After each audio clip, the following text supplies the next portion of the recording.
Welcome back to Brotherly Beliefs, Faith, Family, and Fun. I'm Malik. And I'm Tristan. Join us for candid conversations about life tapestry, from the faith that binds us to the family that shapes us to pure fun woven in every moment. So grab a cup of coffee, settle in, and let's dive into this episode of Brotherly Beliefs. All right, what we got today, Tristan? So let's talk about vulnerability and compromise. Okay. So I think we've talked about how you work into vulnerability, but what is the importance of vulnerability? And not even in like, I wouldn't even say long-term relationship. I say building a relationship. Right, yeah, because that could tie into just friendships, you know what I'm saying? Just things like that. Being vulnerable, I think that's just like allowing yourself to like give in, you know what I mean? Like certain situations where you would kind of like be standoffish about or something like that, whether that's just something that you're not comfortable with, you know what I mean? Being vulnerable in that way is like just, you know, feeding into conversations that you usually wouldn't, or like talking about things, you know, just different things 100%. like that, or maybe doing something that you're not always comfortable with a certain someone. Yeah, and I wouldn't even say just something could be like the podcast, right? We can look back at that last episode, right? It takes vulnerability to open up and talk about things Right, yeah. that are difficult to talk about. In friendship relationships, I think vulnerability is important because it builds closeness, right? It gives the opportunity for closeness and kind of allowing you, right? You don't have to go into a friendship or a relationship with your walls completely down, but you have to be willing to open up about certain topics and certain things, because if you don't allow that vulnerability, I think you come off as angry, or when you have other emotions, right? Yeah. It's very common for this like diagram in like in doctor's office and therapy places, where anger is just the tip of the iceberg, and it's what shows, but underneath it is a whole bunch of other emotions. And so anger is used very often to cover up true emotions. Right, because there's so many different emotions that I think anger and happiness are obviously the top two ones. Yeah. There's different ways you could place anger. Like, are you angry because you're sad, really? Like, you know, there's different ways of hiding different emotions. Yeah, 100%. And with that is, it takes vulnerability to say, you know, I'm not angry with you. You just disappointed me, and what you did or what you said hurt my feelings. Yeah. You hurt my ego. Yeah, especially the admitting that something hurt your feelings, because especially nowadays, I feel like a lot of people don't want to show the other that it hurt them, you know what I mean? Yeah, they have too big of an ego. Yeah, right? yeah. In a relationship, you have to put your ego aside. Yep. You have to take that time to say, like, this is bigger than me. Like, this relationship is bigger than me. I have to put my ego aside and really communicate how I feel, right. Both positively and negatively. You know, it's so easy in good moments to speak about, like, to forget to speak about good things, and when you're in those bad moments, you never talk about the good. Right? It's so hard to remember the good in those bad moments. But if you practice this, how do I explain this? If you get to where you can openly talk about bad things and good times, you can talk about good things and bad times. Right. Right? So, and what I mean by that is, overall, my relationship is happy, but we have a problem in this one area. Being able to talk about it now when we're happy saves us from the conversation of, you do this, and this wrong. You're doing everything wrong. You're not doing anything right.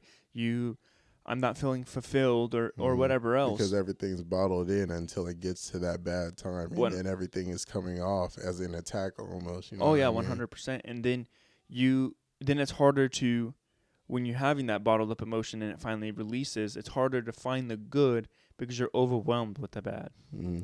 And then not only that, the other partner too, like, it's hard for them to actually soak in and think about it because they just feel attacked in the moment. You know, they're just trying 100%. To find a way to retaliate. So. 100%. And then you're both in this defensive mode, right? Mm-hmm. Because now you've attacked me in 10 different ways, and Right. now you have me feeling In a defensive state. in a defensive state, but you put them in the position of feeling, what's the word? What is the word? Like, not invalid. Like they're underachieving, like they're unworthy. That's the word I'm looking for. Like they're unworthy, because they don't do anything right. When the truth is 99% of the time they do everything right, but there's little things that bother you, and then you just allow it to be bottled up. And when you finally have that release, right, you put a bottle of water in the sun long enough, at some point it's going to pop. Mm-hmm. Pressure's going to build up. And so it's the same concept. Like at some point you have to have that gradual release of pressure and say, like, hey, this is what bothers me, and this is how it makes me feel. I feel, right? I statements. So I feel unappreciated when you make it you say things like, you don't help around the house. I feel unappreciated because from my point of view, I do this, this, and this, but it feels like it goes unnoticed. And so then you can have that grown conversation, right? And me and TJ had this conversation today of there's a healthy amount of arguing. Arguments are healthy, right? Arguments, because the truth is, if you're not arguing, somebody is giving in to everything.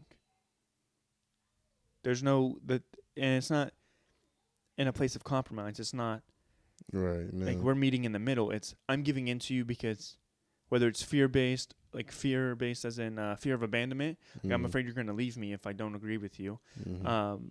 Or just afraid of arguing, you know. Yeah, of confrontation. Yeah, and so there is there's healthy arguments. Like there's arguments, like when me and Caitlin argue, it's not like we're not like attacking each other. That's not that wouldn't be the right phrase. It's like we're both stubborn, and I think everybody has some stubbornness to them. And maybe it's just like point of views misunderstood, you know. And that's usually what it is, right? And if we didn't have those arguments, we would never grow. Like if we never challenge each other's ideas and anything like that, you would never grow. You would just be in this point of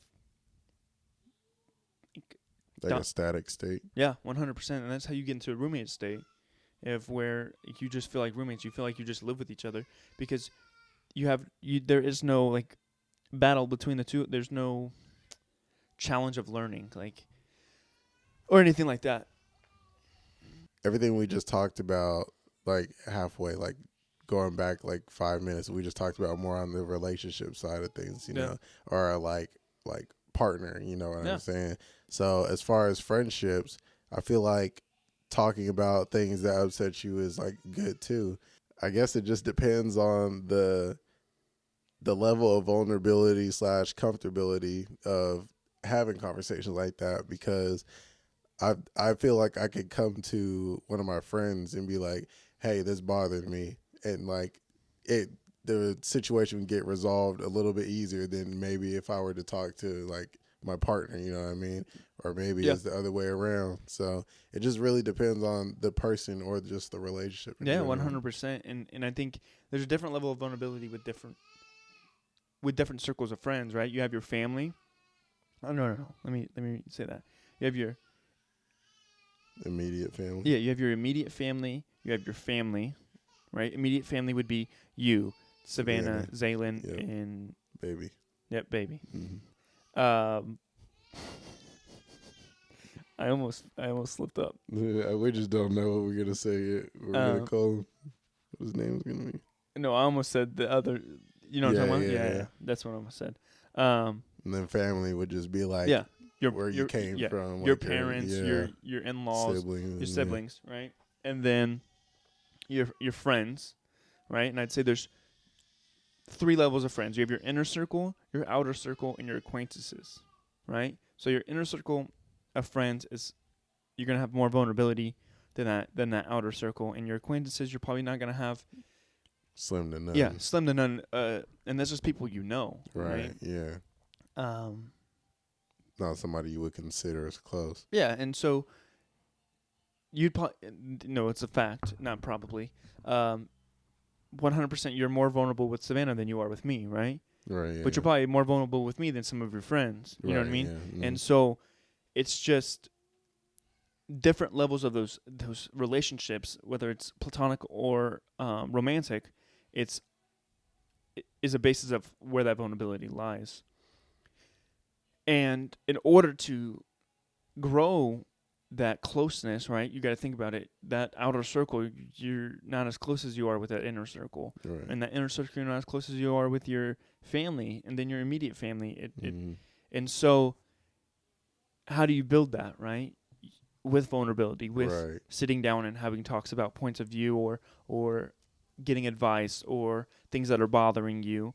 And then not only that, it's kind of on the lines of like how you guys end up like being around each other. Like, do you guys only see each other at parties? Do you guys actually like plan to meet up and go like to a restaurant or out to eat or something, maybe to one another's house? You know what I mean? Or just like, it's just different things. You know what I'm saying? There's a different level of respect for just going to a party and seeing them. You know what I'm saying? And then just like kicking it with them for that night. And then for somebody that I would actually text like throughout the day or be like, hey, like let's go do this real quick. You know what I mean? Plan something. So. Yeah, 100%. I agree. And I think that vulnerability comes with a level of respect, right? Because I'm not going to be vulnerable with anyone that will not respect how I feel and what I think and what I have to say, right? Because I'm not going to.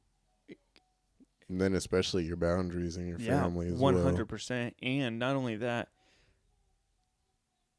but it also comes with knowing that level of maturity a person has, right? Because I know you are mature enough for me to come to you and tell you, hey, man, when you said this, it really like I didn't like it, man. It was kind of messed up. You would take that as me coming to you in a place of respect of me like, hey, man, like we can make jokes, but this one's off limits. You would respect that. You are mature enough not to take that as me telling you what you can and can't do. Right. It's me saying I'm taking that as disrespect, not like when I'm approaching you and I'm telling you how this made me feel. It's not disrespectful. It's not disrespectful. Right, yeah. There's a disrespectful way to do it. Yeah, for now, sure. If I just came to you and was like, hey, don't let this out come out your mouth again, do. In a disrespectful way, it's very different. If I'm coming to you in a respectful way, I should be met with that same respect of, yeah, man, I get it. Like, I understand. I could see how that could hurt your feelings. I was joking, and I apologize, right? And with maturity comes the ability to apologize, right? When you apologize, you should say, hey, man, I didn't know, like, hey, man, I didn't know that hurt your feelings, I thought it was funny. Obviously, you didn't think it was funny. Right. I won't talk about that no more.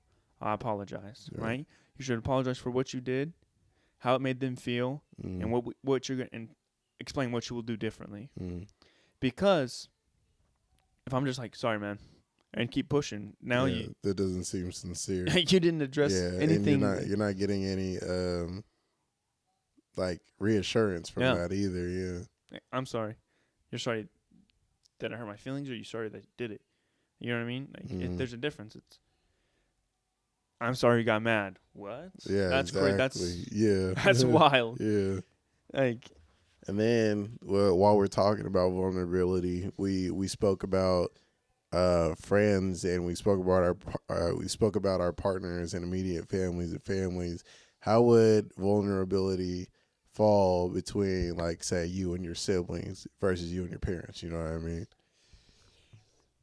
Because obviously it's a different level of vulnerability. Like for me, I feel like I can't talk to my parents about certain things, or as far as if they did something that upset me, you know what I mean? Like I feel like it would always almost almost uh I'll say almost 90% of the time they'll almost take it as disrespect, you know what I mean? Okay, I can say this. And that's just for me. Yeah. I think personally, I have more vulnerability with my siblings some of my siblings than I do with my parents. Right. And I'd say I have more vulnerability with some of my parents, or with my parents, than some of my siblings. Mm. But I think when you say, and I would agree with that, and I think like my parents, like me approaching my parents, they'll take it as disrespect, and I don't think that. And I think it's because as parents, it's kind of hard to when you have adult kids. I think it's still hard to separate that I am now an adult. Yeah. And I am not required to respect you as an adult because we are both adults now. Yeah. I'm showing you respect by telling you how I feel. You meet me with disrespect. I no longer have to reciprocate the respect that I've been giving you. Right. That's just the truth. Yeah. And that goes for any family member too. 100 family member or a stranger. Right. Yeah. I'm very respectful to strangers, but the moment that they're disrespectful to me, you just lost that. Like,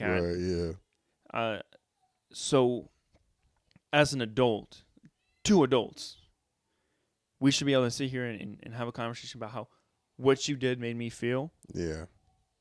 And not have an argument or not have my feelings aren't up for discussion. Yeah, exactly. It's not a discussion. You it's can't not tell me how I felt. Yeah, like, you know, 100%, and that goes for past, present, and future, right? And so, if you were like, if I was to come to my parents about something that happened in the past, it's like, hey, this still really bothers me. Like, whatever the situation is, and they're like, oh well, it's not that bad.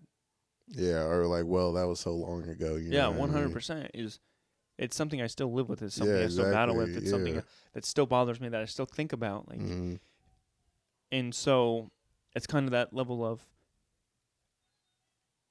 It's not on us, and that's where I hope to be better as a parent is when I have that's adult what I was about kids, to get into. Also, I hope and I probably won't be perfect, but I hope I can figure it out really quickly that my kids are no longer children, that they are adults and they're allowed, because even as kids, I think, and we've talked about this, I think they should have a right to an opinion, but at the end of the day, I'm the head of this household. What I say goes. Right. And conversations like this is so important to have because it makes us think back on how we felt as kids or growing up into that adult stage, you know what I mean? Yeah. So then it makes us realize like we should do these things differently. You know? Yeah, 100%. Because we know how it made us feel. We don't want our kids to feel like that. And I don't think everything my parents did was horrible. Right. I don't mean that in any way. I think they did a lot of things right, but I also don't agree with some things. Right. And that's okay. Like, I'm an adult and I'm allowed to have my own opinion. Yeah. I think they did a lot of things right. I turned out pretty well, but I do think some things, the way that some things made me feel or feel long term. I'm not saying in the moment, like, oh, you hurt my feelings when I was 8 years old and now it still bothers me. No, I'm saying that you left me with long term damage from this interaction. This incident or whatever. This left me I will never put my kid in that position. Yeah. And that's okay. And so, yeah, man, it just kind of. Right. And I definitely agree with what you're saying with, younger kids, because I'll say not for me, but if they don't want to hug or let someone give them a kiss on the cheek or something like that, then that's 100% your choice. You know what I mean? I'm not gonna let them try and force a hug or kiss onto you. You know what I'm saying? If you say no, then that's what that means, and just the way I tell you no, and obviously there's some things you can't tell me no about, but as far as me telling you no, you should be able to say it too. You know what I'm saying? If somebody's making you feel uncomfortable, then hey, tell them no, I'm not comfortable with that. You know what I'm saying? Yeah, 100%. Yeah, because that's really important to me, and I feel like a lot of kids, when they get into a situation, with adults or whatever, they're automatically trained like, oh, I don't want to disrespect, I don't want to get in trouble. You know what I'm saying? So Oh yeah, yeah. and we can get into that, right? Mm-hmm. I have a daughter on the way, right? Yeah. I promise you, if there's any situation where I'll raise my daughter to know that if she is ever bullied by an adult into doing something that she doesn't want to do, to speak up to me about it. Mm-hmm. Because I personally will take care of it. Mm-hmm. Like that's not who I am. Like and with what you just said, right? There's things that are not agreeable. Like it's not up for discussion in my house. Mm-hmm. There are, right? We've had talks about this off the podcast. I don't know if we've talked about it on the podcast, but I will raise my daughters to have modesty and show them the power of how powerful modesty is. Yes, mm-hmm. classy and modesty, and how you can feel self-confidence confidence within their self about with classiness and modesty. Mm-hmm. Because I think that's where like that prom picture I showed you. Mm-hmm. Yeah. Yeah, no. And that's at that age, that's when conversations like that are meant to be had, because obviously kids are innocent until, you know, they get to like middle school and high school and all that. And then puberty as well. That's when I feel it would be for me personally, I think it would be a better conversation if I had a daughter, I would go to Savannah and be like, hey, I think she's ready for this conversation. And then woman to woman, she would probably feel more comfortable with that. But I mean, I think that's my place. Yeah, yeah. Right? I think it's my it's place. Both, yeah. Right? And I think I've said this before, right? It's Caitlin's job to raise a woman, it's my job to raise a lady. Mm-hmm. Right? So it's my job to teach that classiness and that modesty and set that standard. And I have already told Caitlin she can 100% put the blame on me. I don't think your dad's gonna like you wearing that. That's okay. 100%. If that's the card you have, and it's not gonna come from a place of she disagrees with me. It's gonna come from a place of these are your dad's standards for you as a young woman. You know what I'm saying? Like it's not coming like Caitlin would 100% agrees with me, right? Because I think in society, the innocence of girls is taken so soon. How many little girls have you seen in crop tops and booty shorts? Toddlers. Honestly, too many. And that's I feel like that also plays a role in like social media and things like that. Yep. They see one person post a picture and it goes viral, like hearts and whatever. People will start to think that it's okay, like, or that it's acceptable. You know what I mean? Yeah. I and I think that starts from a young age of not over sexualizing your daughter, right? I think it's become a societal norm where you half dress your daughter and she looks cute and you post pictures of her. No, dude, it's weird. Yeah. I genuinely think it's weird mm-hmm. First of all, there's weirdos on the internet. Yeah. Weirdos. 100% you know, all the time. This is actually a thing that there's people on the internet who will go on Facebook profiles and social media profiles and save photos and post them to like child pornography websites. Yeah. Like this is a thing. And so why would you like put pictures of your child on the internet to be like half dressed, to be put like you'll never see a picture of my kid in a bathing suit on the internet. Like never. It's and maybe that's just me being overprotective, but that's my job. Yeah, like, I don't care. Like, real, there's a level of overprotectiveness that I have to have because, especially with social media, the internet, and all that today, and like nowadays, it's just not like it just puts my daughter or kids in general in a predicament. I think I'd say the same thing for my son. I'm not gonna put pictures of my son because just as much as there's weirdos who like pictures of little girls as people who like pictures of little boys too, right? Exactly. And it so can definitely go both ways. So why would I put them in a position to succumb to that? Like my job is to provide and protect. What protecting am I doing by putting that out for anyone to see? Yep. Um, and so And going back on you saying it's your job for to teach your daughter how to be a lady, I agree. And thinking back on it now, I want my daughter to be able to have to be able to be comfortable having a conversation like that with me. You know what no, I'm saying? So maybe that's something that, like I said, me and Savannah talk about privately, and then we both have that conversation with her. We no, both sit down and then like really just like give like points. You know what I mean? Like, hey, we don't think this is appropriate because you know what I'm no. saying. And then like just so that way they have a deeper understanding, and it's not just oh dad said no or mom said no. You know Well, what I mean? 100% now. Yeah. And when they get to the age that they do have those questions, they do want to experiment with like even like I have a untraditional feeling on makeup, Mm-hmm. right? And that's the truth. I don't think little girls should be playing in makeup. Mm-hmm. I don't. That's me personally.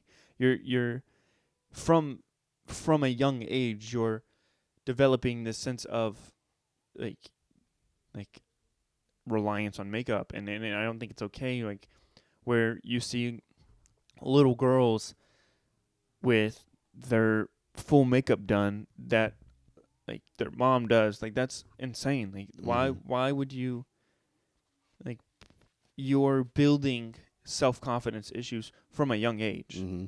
And I understand where you're coming from with that. And for me, I don't know. Like, what if I did have a daughter? I wouldn't know when the right age to introduce makeup or anything like that. Obviously, not as a toddler, but I understand that little girls like to play in certain things like that. You know what I mean? Just like it's But little fun.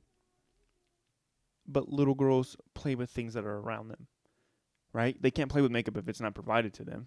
Yeah, but I mean, they get interest sparked in different ways. You know what I mean? They see a girl come to school with a Barbie backpack. They're gonna want to talk about that, and then like, you know, I'm interested in Barbies. You know, it'll different stuff will come up Yeah, whenever. and that's the truth, right? But like But I do understand what you're saying about you don't want your daughter to think that makeup is like gonna make her look prettier, you know what I yeah, mean, or anything like that. It shouldn't be something she should rely on, you yep, know. That's the difference for me is like, okay, you like this is this for play. Like I want you to know that you're beautiful in your own skin, you know what I mean? You don't need this to look beautiful, you know what I'm saying? yeah, So that's just my take on it. And again, yeah, I don't know what age yeah, that would be introduced. and that's still something that me and Caitlin like are talking about and have Yeah. talked about, and probably will be a discussion up until the point it happens. Mm-hmm. But it and I think there's a difference between like you going to prom and getting your makeup done and Yeah. just wearing makeup every day because like it makes you feel pretty. Like that's Mm-hmm. you shouldn't have to rely on anything to make you feel pretty. You shouldn't Mm-hmm. have to rely on anything to make you feel more than like what you feel on a day-to-day basis. And so and I think it's the same thing with like like Victoria's Secret or anything like this where you see like women with body issues because of what society says is normal and what is beautiful. Um, and it's just crazy to think that people allow society to put these images in their kids and in their daughter, not even just their daughters, men too, right? Boys, right? Put these images of boys, right? You don't have big muscles, you're unattractive. Why why why are we putting this such a high standard and such a heavy Mm-hmm. weight on children when they shouldn't have to? Right. These are That's problems for things like that is what strips them of their innocence. You know what I mean? 100%. And And me that's where insecurities and things like that start to build up. You know. and me and Caitlin have had the conversation of like homeschooling because genuinely, wholeheartedly, public school system is fucked. Mm-hmm. Like the and we don't have to get into all of that on the podcast, but it's messed up and the things and the beliefs that they're putting in kids' heads is wild. Like Yeah. I You can. um I don't believe you should be we can say this whole trans movement, right? Yep. You should not be teaching your kids about anything that have like Yeah. if 100%. if And trust, like we're not here to make you feel happy. If this is a touchy subject for you, then maybe this isn't your episode, because this is our beliefs. You know what I mean? and I don't think, and it's okay if you don't agree. Yeah, That's exactly. perfectly fine. Yeah, you can sit here and watch, and if it offends you, then by all means you can take off. And if you're okay with hearing our thoughts on this, then we invite you to stay. Maybe you have different beliefs. And But we'd love to this hear doesn't- your yeah, opinions. Like, yeah. I have no problem listening and reading every comment Right. that's left. Yep. And 100%. But I don't. Yeah, these are our beliefs on Yeah. that. I don't believe that kids should be taught about like transsexuality. Mhm. Like I don't think it like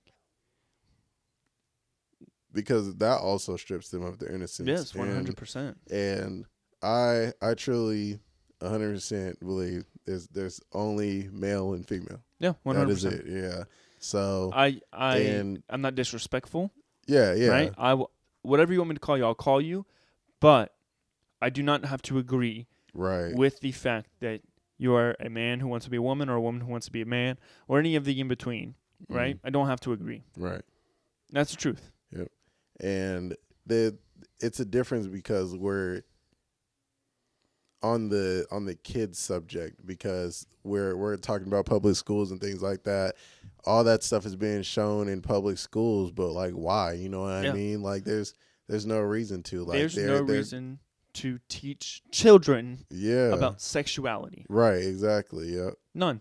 Yep. Zero zilch. Like I said, that also strips them of their innocence, and it's hard because obviously gay couples will want to have children and all that, and then the kids are gonna grow up in that situation, and that's up to them, you know what I mean? But my beliefs, you know what I mean, I'm not gonna put my kids around things like that, you know what I'm saying?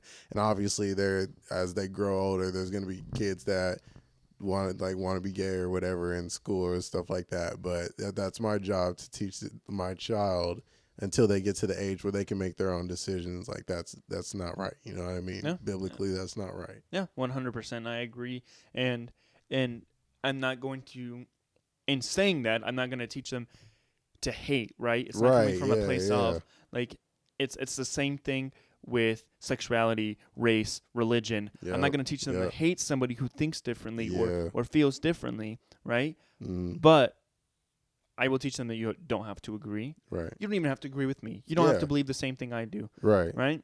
But this is what I will teach you. Yep. This is what will, like, because it's the same thing with racism. Racism is taught. Yeah. Right? Yep. It's not something that I just watched. You're not born racist. Yeah, I can show you this video, right? Yeah. There's this white boy and little black boy, right? Mm-hmm. He's like, and they're like, we're gonna shave our heads and we're gonna get the same haircut, so the teacher doesn't know the difference between us. They genuinely do. Like that's kindergarten innocence first, right yes, there. kindergarten or first graders who genuinely believe if they shave their head, that the teacher's not gonna know who is who don't see anything else and only think that, well, if we cut our hair the same way, teacher won't be able to tell the difference. Yep. That is innocence. Yep. So why not preserve that? Yeah, exactly. That's if we had innocence, and there's a difference between ignorance and innocence, because if we continue to have innocence in our children growing up, things in the world would be just even a little bit more better. You know what I'm saying? 100%. So, and then going into this, we feel that teaching children stuff like this is just as wrong as teaching children to swear or teaching children to have like sex, you know what I mean, or things like that, because it's all a sin, and no sin is greater than any of the other, you know what I'm saying? So we aren't someone who can say this is worse than this, or you shouldn't do this because this is worse than this, you know what I mean? So it's as passionately as we are about this, and it's really the whole subject of it being children, you know what I mean, stripping the kids of their innocence, you know what I mean. So the whole topic of any sinning is just the main point, you know Yeah, what I'm saying? 100%. It's the same way I will raise my kids not to be lustful Right. or greedy Yep. or it's anything, right? It's maintaining the innocence for as long as possible, Yeah. right? The Bible says children are a gift, Yeah, for sure. right? So why not treat them as such, Mhm. right? If I gave you a brand new car, you're going to treat it right? Yep. You're going to make sure it's nice and shiny every day, right? Mhm.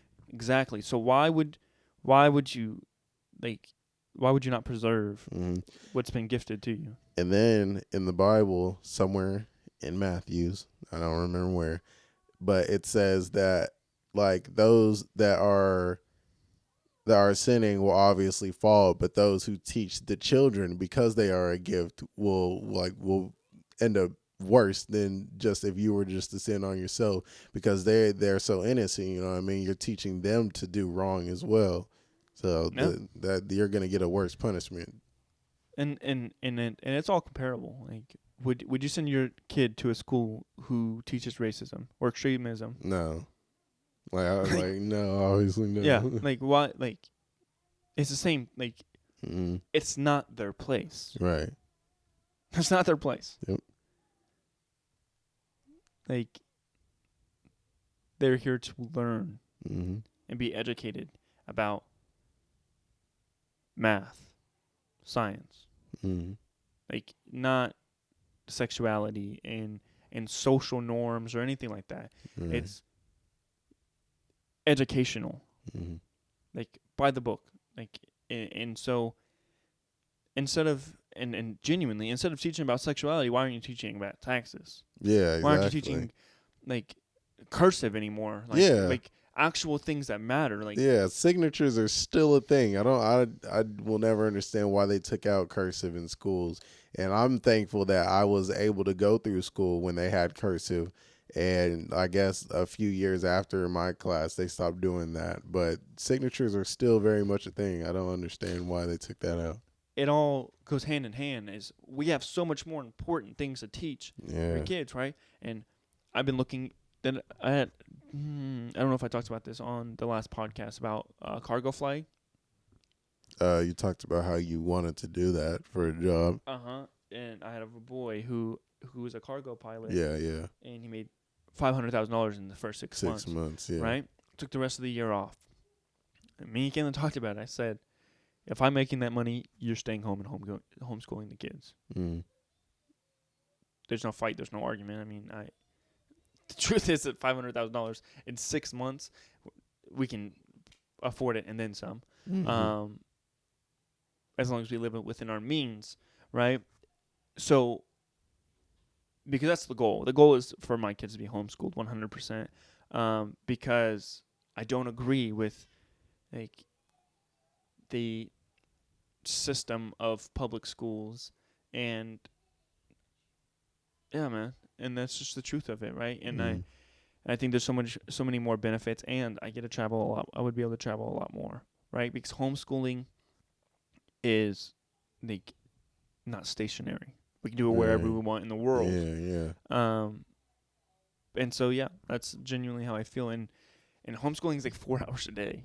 Right, yeah. Like, I get to spend more time with my kids. Yep. It just makes more sense. Mm. And so, yeah, man. And I don't know. I don't agree with the way public schools go. Yeah.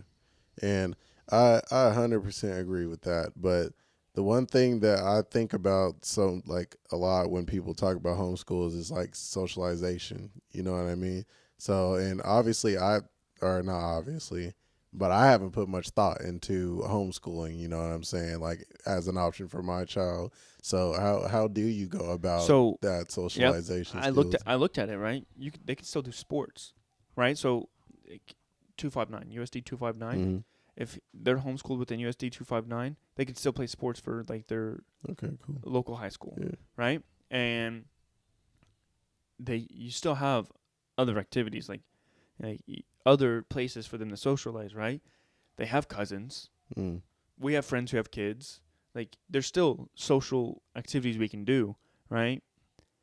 There's still know how to like, but then you have this socialization outside of school. Think about if your 8-year-old could spend 8 hours a day out in public socializing with not only children but adults. Where's their communication going to be in 5 years? If that's what their daily life was for 5 years, communication skills are going to be great because they're building it. They're not like they're building it hands on rather than in a classroom behind a desk where you don't retain much. Think about how much stuff you learned and have forgotten within the 13, 14 years you're in school. Right, yeah. Like it doesn't make sense. And so there's still sports at the Y. There's just still like pee-wee football. There's still pee-wee sports in general. And so there's still room for socialization. Like I genuinely will only have 30 minutes to an hour of screen time with my kid. Like my kids will have 30 minutes to an hour of screen time in general, 100%. Other than that, we're going to be outside every chance we get. Is it going to be perfect? Probably not. Right. But I feel like we've gotten so far away. Have you seen videos of the difference between like kids before and after they had an iPad? Watch one. It's crazy. They become socially distant and so like and closed off and like lost without this iPad where they don't even know what to do with themselves, where they don't know how to self-entertain themselves anymore. And so I don't want to put my kid in that position, right? Because I think me as a kid, I was a lot more sociable than kids nowadays. Like I feel like there's a big difference. And I just don't want that for my kid, man. Right. I just to be better than me, you have to have something better than me. Yep. Like something has to like within your developmental ages has to be better than what I got. Private school is I think is one of the worst things for children. It's all industrialized. It was all made to have people work on like line work. Yeah. It's literally a 9 to 5 from the age of 4 or 5. What? Yeah. Yeah. I don't know. Make you think about this one, man. Yeah, because like I said, I never even thought about like homeschooling. You know what I'm saying? I always just figured that we would do public schools. You know what I mean? And that's something that I could have that conversation with Savannah about. You know what I mean? I don't think either one of us had thought about that. You know, we just thought about like what our plan will look like as far as like moving and then what our jobs will be like, and obviously the kids are going to go to school, you know what I mean, but we never thought of the difference. I never thought about private school either, but I always just figured public school. You know what the schools are like here. Yeah, there's no telling what they're like anywhere else, you know. Exactly. And that's one thing that I was thinking about was making sure that we look into schools before we go and making sure that we put our kids in a good school, you know what I mean? So we had this conversation, right? Say I don't do homeschooling and I do end up doing public schools or anything like that, right? I went a little extreme. I can say that. Me and Caitlin had a conversation. I went a little extreme because that's who I am, and I'll jump to the worst situation, just in case. No, not even just the worst situation. The biggest, what will cause the biggest change, right? Say your 16-year-old son, you find out he's running the streets and not hanging out with good people, you know, talking about getting put on a set, whatever it may be, right? What do you do? Yeah, I don't know. I never thought of that. What would you do? So my idea was you get one conversation. You get one chance to fix it. You get, like, I'm going to give you that respect. Like, I'm going to hope you make the right decision. But you get one chance. This changes, and it changes now. You stop hanging out with these people. You stop doing this. This is not okay. This is not up to the standard that I will raise you to be. Right? Doesn't work. 16, 17 years old. I have no problem shipping you off to military school. Because at some point, I failed somewhere. Mm. And that was genuinely how I would feel. I would feel like I failed somewhere. I did not set you up for success in some place you felt you had to turn to the streets, right? And or I've done everything right and I've kept you away from that lifestyle and you still choose to go there, and so now you need something else. All right. To Caitlin doesn't agree with that, and that's okay, and I respect her feelings. But Caitlin says we move away. We pack our stuff up. And I thought about that when you asked me that, but that's not really going to do much. Like, if that's really what your child wants to do, he's going to find it anywhere else he goes, yeah. So it's running away is only creating a problem elsewhere. Yeah, and military school is not gonna right, yeah. have it. Like, and that's my and is that extreme? Yeah, but extreme circumstances like require extreme solutions. Like, and I don't. Because what, you sit around and wait for something bad to happen? Right, yeah. And obviously that's not what the plan is either. I guess it would depend on how long, because I don't think I would do military school either. Or what is it, military school? Yeah. I don't think I would either, but I mean, it's to a point, like, you know what I mean? Like, you're doing everything you can, it's still not working, like, it's still an option, you know what I mean? Now, how long is also something that would play in my mind too, because I'm not going to send them off for 5 years, you know what I mean? No, it would be 16 to 18. Like, I said, oh, because like he would be 16. Years. Yeah, because he'd be 16 years old. Yeah. So, I don't know. It's just, it's one of those situations to think about, yeah. But these are the situations, like, things that we should, that because can it's happen. also, it right? is a And probability. So if you think about it now, and if you have a plan of, if this ever happens, this is, just in case. This is where this is an option, and this is something we're both okay with. Then, because I wonder what my parents would have did, because obviously I was never that kid, you know what I mean? I never went towards that direction. So I wonder if they had a plan of action if that ever happened to me, you know what I mean? I went down that path, and but I was really good at hiding it. I was really good at getting away with, and that's the scary part. Yeah. Is if my son's like me and he's good at at hiding it and keeping it secret, then what? Like, right. Yeah, man. And I said the same thing about my daughter. Yeah. If she's out here running the streets, doing crazy shit, like, cause like, well, what would you do if you're with that situation when we're having that conversation? It's like, what would you do if your daughter was doing drugs, partying, running around with a bunch of boys or something like that? That's obviously no good. Yeah. Boarding school is a thing. Mm-hmm.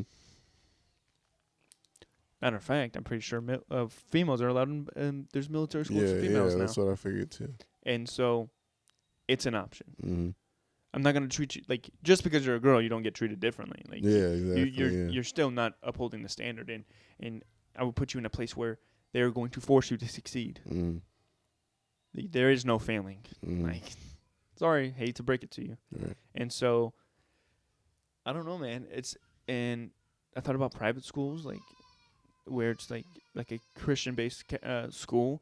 But with that being said, I know what those girls were doing in high school. Yeah. I know what those dudes were doing in high school. Yeah. Like, it's not. And I think another thing with public school is I feel like they get to have that, I want to say, freedom almost, because obviously I'm going to teach them the right and wrongs and all of that, you know what I'm saying? But obviously God gave us a chance of free will, you know what I mean?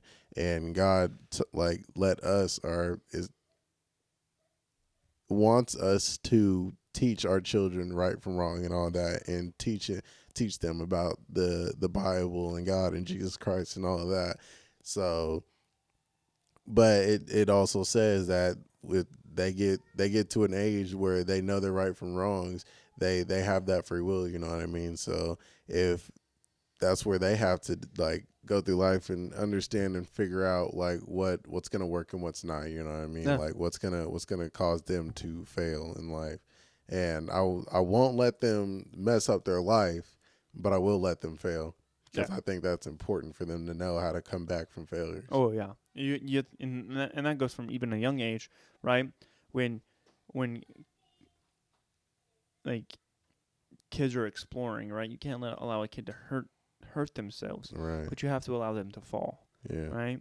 And so something that's not going to injure them greatly, but that may hurt, right? You have to teach them to be able to get back up and and and go through that pain, because like, I know it's a bad phrase, but there's a truth to it, right? Pain is weakness leaving the body, right?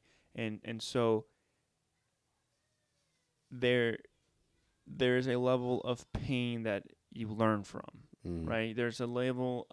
I'm not gonna let my kid put their fingers in the electrical outlet, but I'll let my kid go to stand up to walk and fall, right? Because it's going to teach them how to have balance and how not to fall next time. And so it's kind of one of those things where, but am I going to let them fall on carpet or I'm going to let them fall on cement, right? Yeah, There's a difference. exactly. Yeah. And so I think it all just plays a role from a young age. Yeah, for sure. And before we end it, I do want to say I'm going to be gone for a little bit. So, baby boy is expected to come Wednesday, which when you guys see this, he'll already be born. So he'll either be coming Wednesday or Thursday. So I'll be gone for a little bit. But Tristan's gonna carry on the podcast. You know what I'm saying? Gonna carry it on strong. Got to. Y'all won't go episode. Trust. And yeah. So this, without that being said, this has been a great episode, of Brotherly Beliefs. Let us know if you guys wanted to hear anything else, or if you guys have your opinions that you want to share with us, you know what I mean, in the comments. And we can have an adult conversation, you know what I mean. We can hear your side, or we can hear what you would like to say, and we can respectfully talk about it, you know what I mean. Yeah. And if there's anything you guys just want to hear more about, you know what I'm saying, whether it's the family side, belief side, parent side, you know what I'm saying, just comment, let us know. Check out our other episodes on YouTube, Apple Podcasts, Spotify. Check out our reels on Facebook, TikTok, you know what I mean. And yeah. Until next time. See y'all later.